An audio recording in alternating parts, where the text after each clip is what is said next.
Hello प्यारे विद्यार्थियों, good morning, नमस्कार। आप सभी का फ्यूचर कोचिंग क्लासेस के इस ऑनलाइन यूट्यूब प्लेटफॉर्म पे बहुत बहुत स्वागत है। आज के सेशन में हम कुछ नया सीखेंगे। आपके जीएस का एक पार्ट होता है, जीएस में होता है इकोनॉमिक्स एक पार्ट। क्या होता है? इकोनॉमिक्स। आज हम इस टॉपिक को स्टार्ट करने वाले हैं, इस सिलेबस को जो आपके जीएस के पोर्शन में आता है इकोनॉमिक्स का आज हमारा पहला लेक्चर होने वाला है, जिसमें हम आज इकोनॉमिक्स के बेसिक को देखेंगे और छोटा सा एक टॉपिक देखेंगे। ठीक है, क्योंकि इकोनॉमिक्स आपके वनडे एग्ज़ाम में जो भी आप एग्ज़ाम की तैयारी कर रहे हैं, इकोनॉमिक्स एक बहुत ही इम्पोर्टेंट रोल निभाता है। यहाँ से क्वेश्चन लगभग एग्ज़ाम में 4-5 या और इससे ज़्यादा भी क्वेश्चन आ जाते हैं। इसमें से क्वेश्चन करंट से भी रिलेटेड होते हैं और उसका जो सिलेबस है वहाँ से भी होते हैं, क्योंकि इकोनॉमिक्स में हमेशा क्या होता रहता है, बार बार अपडेट होता रहता है। ठीक है, तो आज हम चलिए स्टार्ट करते हैं। इकोनॉमिक्स जो आपके एग्ज़ाम के पॉइंट ऑफ व्यू से बड़ा ही इम्पोर्टेंट होता है। यकीन मानिए कि आज के सेशन में जो मैं पढ़ाऊँगा वो यहीं पर बिल्कुल क्लियर कर दूंगा। आपको दोबारा उसको पढ़ने की ज़रूरत नहीं पड़ेगी कि इसको जाके फिर दोबारा रिवीजन करो घर पे। नहीं, हम क्या करेंगे, यहीं पर ही इसको क्या करेंगे, एकदम से पूरा क्लियर कर देंगे, वो भी एक आसान लैंग्वेज में, एक आसान भाषा में। जैसे हमको समझना होता है, हम उसी प्रकार से हम क्या करेंगे, आपको समझाएंगे, ताकि आपको दोबारा ये क्लास देखने की ज़रूरत ना पड़े और दोबारा कहीं और पढ़ने की ज़रूरत ना पड़े। ठीक है, तो चलिए स्टार्ट करते हैं। इकोनॉमिक्स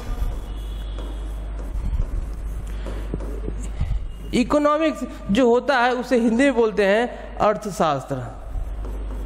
अर्थशास्त्र बोला जाता है। ठीक है, इकोनॉमिक्स में हम अभी तक जानते हैं कि इकोनॉमिक्स में केवल और केवल पैसों का अध्ययन होता है कि पैसे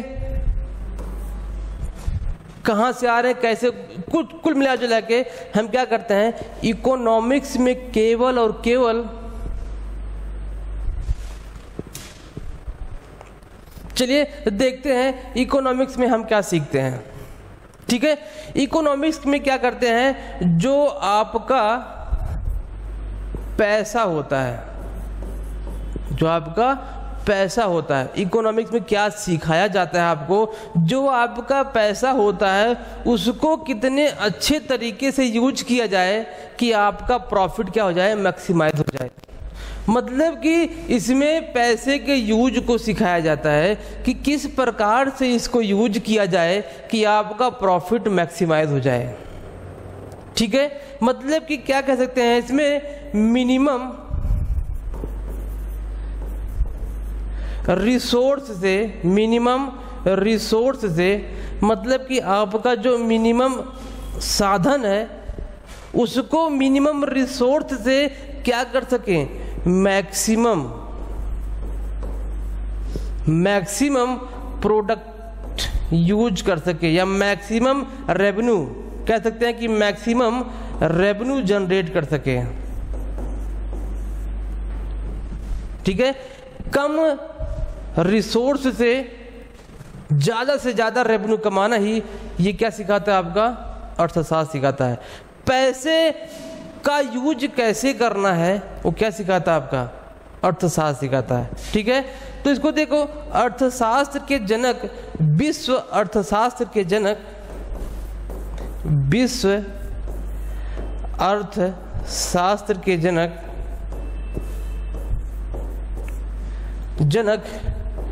एडम स्मिथ को माना जाता है। किसको? एडम स्मिथ हमारे क्या है, विश्व अर्थशास्त्र के जनक हमारे एडम स्मिथ हैं। कभी कभी आपसे क्वेश्चन में डायरेक्टली पूछ लेता है कि पेपर में कि चलिए बताइए विश्व अर्थशास्त्र के जनक कौन है, तो विश्व अर्थशास्त्र के जनक हमारे एडम स्मिथ हैं। और वहीं अगर भारत की बात की जाए, भारत के अर्थशास्त्र के जनक, भारत अर्थशास्त्र के जनक विश्वेश्वरैया हैं। विश्वेश्वरैया। ठीक है, तो ये क्या था, छोटा सा इंफॉर्मेशन अबाउट इकोनॉमिक्स। क्या था ये, अर्थशास्त्र किसका अध्ययन सिखाता है, अर्थशास्त्र जो हमारे जो मिनिमम रिसोर्स होते हैं उसको किस प्रकार से यूज किया जाए जिससे हमारा मैक्सिमम क्या हो सके, रेवेन्यू जनरेट हो सके, तो हमको अर्थशास्त्र ये सिखाता है। और दूसरा कह रहा है कि विश्व अर्थशास्त्र के जनक एडम स्मिथ हैं और हमारे भारत अर्थशास्त्र के जनक विश्वेश्वरैया को माना जाता है। तो ये क्या था, छोटा सा इंफॉर्मेशन क्या था अर्थशास्त्र के बारे में। देखिए अर्थशास्त्र के थोड़ा सा हम प्रकार के बारे में चर्चा करते हैं। इकोनॉमिक्स जो आपका टॉपिक है, इकोनॉमिक्स दो प्रकार से हम सीखते हैं। इकोनॉमिक्स हम क्या करते हैं, दो प्रकार से सीखते हैं। पहला आपका होता है मैक्रो और दूसरा होता है माइक्रो। इसे बृहद बोलते हैं, इसे सूक्ष्म बोलते हैं। हिंदी में इसे बृहद अर्थशास्त्र और इसे सूक्ष्म अर्थशास्त्र बोला जाता है। ठीक है, तो ये क्या था आपका मैक्रो, और ये मैक्रो है किसके प्रकार है, इकोनॉमिक्स के। देखिए मैक्रो इकोनॉमिक्स क्या होता है और माइक्रो इकोनॉमिक्स क्या होता है, इस पे हम चर्चा करते हैं। बड़ा ही प्यारा टॉपिक है, मजा आएगा पढ़ने में, आपको बने रहिएगा वीडियो के साथ। देखिए क्या कह रहा है कि मैक्रो इकोनॉमिक वह इकोनॉमिक होता है जिसमें क्या होता है, बड़े बड़े चीज़ों का अध्ययन किया जाता है। बड़े बड़े चीज़ों का मतलब सर क्या होता है, बड़े बड़े चीज़ों, ईंट पहाड़ों का, या ऐसा कुछ नहीं भाई। बड़े बड़े चीज़ों का अध्ययन करने का मतलब होता है कि ये मान लेते हैं जंगल है, क्या है आपका, ये जंगल है, बड़ा सा जंगल है।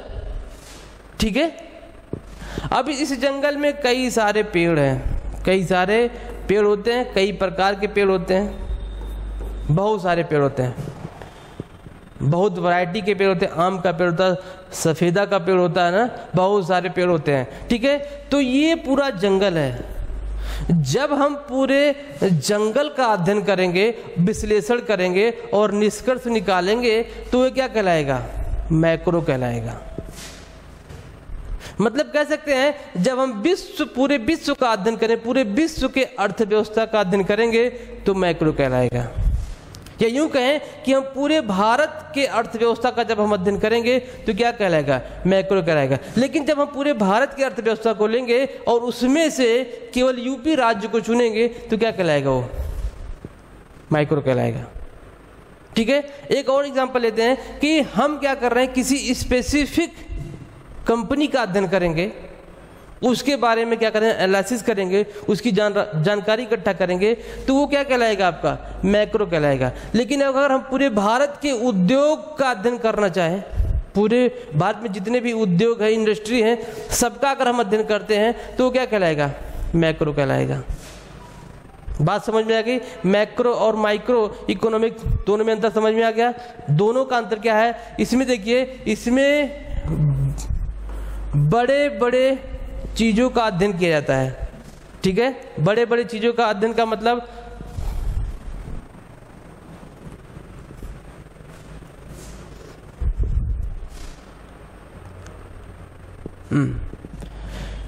बड़े बड़े चीज़ों का अध्ययन किया जाता है, जैसे बड़े अर्थव्यवस्था का, पूरे विश्व का। हाँ, एक चीज़ और देखिएगा, इसमें जीएसटी, अगर हम पूरे जीएसटी का अध्ययन करें तो किस में आएगा, माइक्रो में आएगा कि मैक्रो में आएगा जी। जीएसटी का अगर हम अध्ययन करते हैं तो किस में आ जाएगा, वो मैक्रो में आ जाएगा। बात समझ में आई ना। तो ये क्या था, इकोनॉमिक्स के टाइप्स थे, मैक्रो और माइक्रो। माइक्रो छोटे चीज़ों का अध्ययन सिखाता है और जबकि आपका मैक्रो बड़ी चीज़ों के अध्ययन को सिखाता है। मैंने एग्जांपल लिया जंगल के, अगर हम पूरे जंगल का एग्जांपल लेके पूरे जंगल का हम अध्ययन करेंगे कि जंगल में कितने प्रकार के पेड़ हैं, क्या क्या पाए जाते हैं, तो क्या कहलाएगा आपका मैक्रो। लेकिन अगर हम इसी जंगल में स्पेसिफिक किसी एक पेड़ के बारे में अध्ययन करेंगे, जैसे चंदन की लकड़ी का हम अध्ययन कर रहे हैं, किसके, चंदन। अभी आप लोगों ने पुष्पा मूवी देखा, अभी आप लोगों ने क्या देखा, पुष्पा, रिसेंटली पुष्पा मूवी आई थी, उसमें चंदन की लकड़ी का तस्करी होता था। ठीक है, तो अगर हम केवल चंदन की लकड़ी का ही अध्ययन कर रहे हैं तो ये क्या कहलाएगा, आपका मैक्रो कहलाएगा। माइक्रो कहलाएगा। अगर हम पूरे जंगल का अध्ययन करेंगे तो क्या कहलाएगा? आपका मैक्रो कहलाएगा। उम्मीद है कि आपको समझ में आ गया। ठीक है, ये क्या था, इकोनॉमिक्स के टाइप्स थे। चलिए देखते हैं आगे क्या है।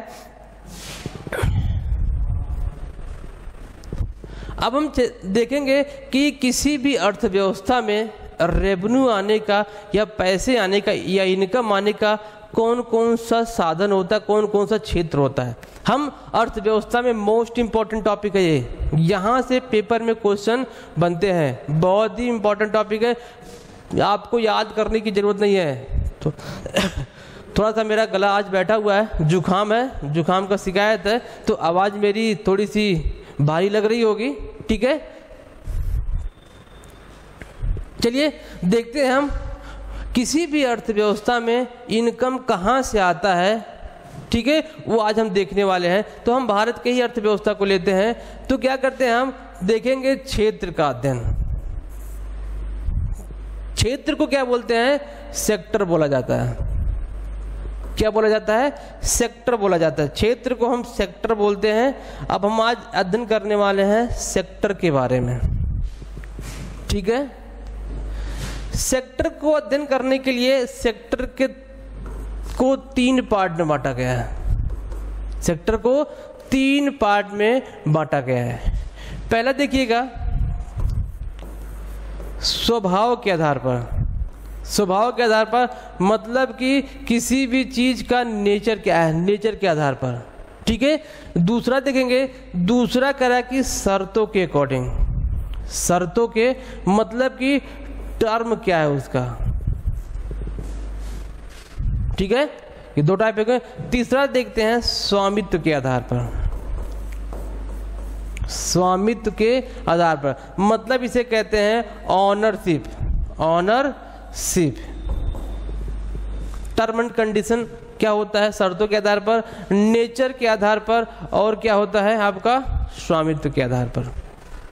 ठीक है, तो ये क्या थे? आपके क्षेत्र हैं जहां से किसी भी अर्थव्यवस्था में पैसे आते हैं। ठीक है, जहां से किसी भी अर्थव्यवस्था में क्या जनरेट होते हैं? इनकम जनरेट होते हैं, तो वो क्या कहलाते हैं? क्षेत्र कहलाते हैं। भारत के अर्थव्यवस्था में कहां से?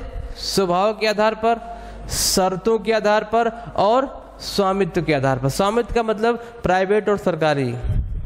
स्वामित्व का मतलब क्या होता है? प्राइवेट और सरकारी। ठीक है, चलिए आज हम चर्चा करेंगे स्वभाव के आधार पर, बाकी दोनों का चर्चा हम नेक्स्ट वीडियो में करेंगे। आज हम केवल चर्चा करने वाले हैं स्वभाव के आधार पर, क्योंकि स्वभाव का टॉपिक ही इतना लंबा टॉपिक है, अगर हम दोनों को और ऐड करेंगे तो वीडियो बहुत लंबा हो जाएगा। ठीक है, इसीलिए हम क्या करेंगे, आज स्वभाव के आधार पर ही हम चर्चा करने वाले हैं और किसी का नहीं। चलिए देखते हैं स्वभाव के आधार में नेचर के अकॉर्डिंग इस क्षेत्र में क्या क्या शामिल किया, किसको किसको शामिल किया गया है। तो देखिए इसमें क्या किया गया है, स्वभाव के आधार में सबसे पहले प्राथमिक क्षेत्र, प्राथमिक क्षेत्र को शामिल किया गया है, जिसे कहा जाता है प्राइमरी सेक्टर। प्राइमरी सेक्टर इसे बोला जाता है। हम एक एक टॉपिक लिखेंगे और एक एक टॉपिक को क्या करेंगे, उसको बताते हुए चलेंगे और इसका वर्णन करते हुए चलेंगे। आप लोग क्या करते हैं, नोट डाउन करते रहिएगा। ठीक है, देखिए प्राथमिक क्षेत्र क्या होता है और प्राइमरी सेक्टर इसे बोलते हैं। इसमें किसको शामिल किया गया है? इसमें प्राथमिक सेक्टर में किसी भी अर्थव्यवस्था में होगा ये। प्राइमरी सेक्टर में क्या होगा, ये टोटल डिपेंड किस पे होगा, ये डिपेंड किस पे होगा, मतलब कि ये उस पर डिपेंड होगा, ये डिपेंड किस पे होगा, ये टोटल क्या डिपेंड होगा, किस पर, ये नेचर पर डिपेंड होगा। इसमें किसी भी व्यक्ति का कोई हस्तक्षेप नहीं होगा। हस्तक्षेप होगा उसमें केवल काम करने के लिए, लेकिन ये डिपेंड किस पे होता है, टोटल नेचर पर डिपेंड होता है। अभी देखिएगा कैसे, इसमें किसको किसको शामिल किया गया है। इसमें शामिल किया गया है, देखिएगा सबसे पहले हम इसमें लेते हैं कृषि को। आपका जो प्राइमरी सेक्टर है उसमें सबसे पहले हमने क्या लिया, कृषि का लिया। हमारा भारत कृषि प्रधान देश भी है और उसको कृषि किस में शामिल किया गया है, प्राइमरी सेक्टर में शामिल किया गया है। ठीक है, तो ये क्या था, हमारा कृषि था। कृषि में क्या होता है कि हमारी जो लगभग 54% लगभग जो हमारे रोजगार हैं, हमारे 50% मान सकते हैं, लगभग 50% हमारे जो यहाँ के लोग हैं वो किस में व्यस्त हैं, वो कृषि क्षेत्र में व्यस्त हैं। इसी कृषि क्षेत्र में ही एक बेरोजगारी पाई जाती है जिसका नाम है छिपी बेरोजगारी। क्यों? क्योंकि इसमें काम करने वाले लोगों की संख्या बहुत होती है। किसी भी परिवार में जो किस पर डिपेंड है, केवल खेती में डिपेंड करते हैं, तो उसके पूरे परिवार क्या करते हैं, उसी खेती में जुटे रहते हैं, भिड़े रहते हैं, काम करते रहते हैं, है ना। जबकि वो केवल कुछ व्यक्ति ही मिलकर उस उत्पादन को कर सकते हैं, लेकिन पूरा परिवार उसी खेती में जुटा रहता है। तो इस प्रकार खेती में क्या होता है, छिपी हुई बेरोजगारी पाई जाती है। ठीक है, इस देखो प्राइमरी सेक्टर में क्या होता है, लोगों की संख्या बहुत अधिक होती है और काम भी क्या होता है यहाँ पर बहुत अधिक होता है, लेकिन इनकम क्या होता है, इसमें इनकम बहुत ही कम होता है। इनकम बहुत ही कम होता है, संख्या ज़्यादा होती है और हार्ड वर्क भी इसमें ज़्यादा होता है, लेकिन इनकम क्या होता है, इसमें कम होता है। ठीक है, इसमें और शामिल करते हैं। देखिए, इसमें शामिल किया गया है पशुपालन को भी, इसी में शामिल किया गया है। पशुपालन को भी इसी में शामिल किया है, किसमें, प्राइमरी सेक्टर में। आपसे क्वेश्चन पूछेगा कि बताइए निम्न में से किसको प्राइमरी सेक्टर में शामिल किया गया या किसको शामिल नहीं किया गया, ऐसे क्वेश्चन पूछता है। ठीक है, तो कृषि और पशुपालन तो हो गए जो हमारे प्राइमरी सेक्टर में शामिल है। और दूसरा देखिएगा मधुपालन, मधुमक्खी पालन होता है ना, मधुपालन जिसे बोलते हैं, या मधुमक्खी पालन जिसे बोला जाता है। ठीक है, और को देखते हैं, मुर्गी पालन भी इसी में है, मुर्गी पालन भी इसी सेक्टर में आते हैं। प्राइमरी सेक्टर में ही मुर्गी पालन को भी शामिल किया गया है। और मोस्ट इंपोर्टेंट अगला देखिएगा, इसमें और एक शामिल करते हैं उत्खनन। उत्खनन किस में शामिल है भैया? उत्खनन क्या होता है? जमीन से खोद कर निकाला गया या खोद के निकाला गया कोई भी वस्तु, उसे उत्खनन में शामिल किया जाता है। उत्खनन में देखो क्या है, गैस भी मिलता है हमको, कोयला भी मिलता है हमको, सोना भी मिलता है और पेट्रोल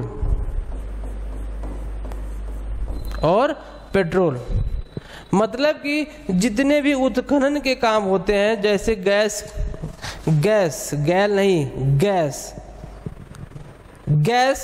कोयला, सोना और हमारे पेट्रोलियम संबंधित जितने भी उत्खनन है वो किस में आते हैं, हमारे प्राइमरी सेक्टर में आते हैं।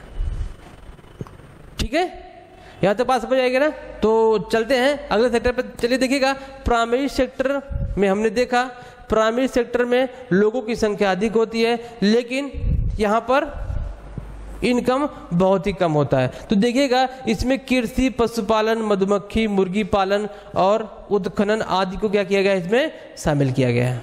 ठीक है, चलिए अगला चलते हैं। इसमें हमने पहला सीखा प्राथमिक क्षेत्र। दूसरा देखते हैं, दूसरा सेक्टर क्या है, द्वितीयक जिसे बोला जाता है। द्वितीयक क्षेत्र जिसे बोलते हैं सेकेंडरी सेक्टर बोला जाता है। सेकेंडरी सेक्टर में किसको शामिल किया गया है? सेकेंडरी सेक्टर में किसको शामिल किया गया? देखिए ये क्या होता है, प्राइमरी सेक्टर में निकले हुए वस्तुओं को यहाँ पर क्या किया जाता है, उसको मॉडरेट किया जाता है, उसको नए तरीके से पेश किया जाता है। मतलब कि उसका निर्माण किया जाता है या विनिर्माण किया जाता है। जैसे देखिएगा हम एग्जांपल लेते हैं, इसमें देखिए किसको शामिल किया गया है, इसमें निर्माण को शामिल किया गया है, किसको, निर्माण को या विनिर्माण को, विनिर्माण को शामिल किया गया है। ठीक है। द्वितीयक क्षेत्र में निर्माण को और विनिर्माण को शामिल किया गया है। कंफर्म। चलिए आगे देखते हैं। द्वितीयक क्षेत्र क्या होता है? प्राइमरी सेक्टर में निकले हुए वस्तुओं का ही क्या करता है, यहाँ पर उसको प्यूरिफाई किया जाता है या नए तरीके से उसको पेश किया जाता है, उसका निर्माण किया जाता है या विनिर्माण। जैसे हम देखते हैं प्राथमिक क्षेत्र में हमने कृषि देखा था। क्या देखा था? कृषि देखा था। अब कृषि में हम मान लेते हैं आलू का उत्पादन कर रहे हैं। हम किसका उत्पादन कर रहे हैं? हम आलू का उत्पादन कर रहे हैं। ठीक है। आलू का वहां पर हमने क्या किया? आलू उगाया, फसल हमारा तैयार हो गया। अब वो हमारा किस में आ गया? हमारा किस में आ गया? ये प्राथमिक क्षेत्र में आ गया। आलू हमारे किस में आ गया? प्राथमिक क्षेत्र में। लेकिन अगर हम उसी आलू को क्या कर दें? चिप्स बना दें। उसी आलू को क्या कर दें? चिप्स बना दें, तो चिप्स हमारे किस में आ जाएगा? द्वितीयक क्षेत्र में आ जाएगा। निर्माण हुआ कि नहीं हुआ? क्या हुआ? विनिर्माण हुआ। उत्पादन आलू का हुआ किसमें? प्राइमरी सेक्टर में। लेकिन उसको चिप्स बनाने की प्रक्रिया किसमें आ गई? द्वितीयक क्षेत्र में। ठीक है। अब प्राथमिक क्षेत्र में हमने उत्खनन किया, मान लेते हैं हमने क्या किया? उत्खनन किया। उत्खनन किसका किया हमने? सपोज निकला हमारा पेट्रोलियम निकला। पेट्रोलियम का जो निकला, पेट्रोलियम में डायरेक्ट पेट्रोल तो निकलता नहीं, तेल निकलता है। तेल निकलता ना, तब तेल को क्या करेंगे? रिफाइंड करेंगे। उसको रिफाइंड किया जाता है। और रिफाइंड करने की प्रक्रिया किस में आती है? विनिर्माण में आती है। रिफाइंड में आपका पेट्रोल अलग हो जाएगा, डीजल बना दिया जाएगा, या कच्चा तेल मिट्टी का तेल बन जाएगा। तो वो किस में आ जाएगा? आपका विनिर्माण में आ जाएगा।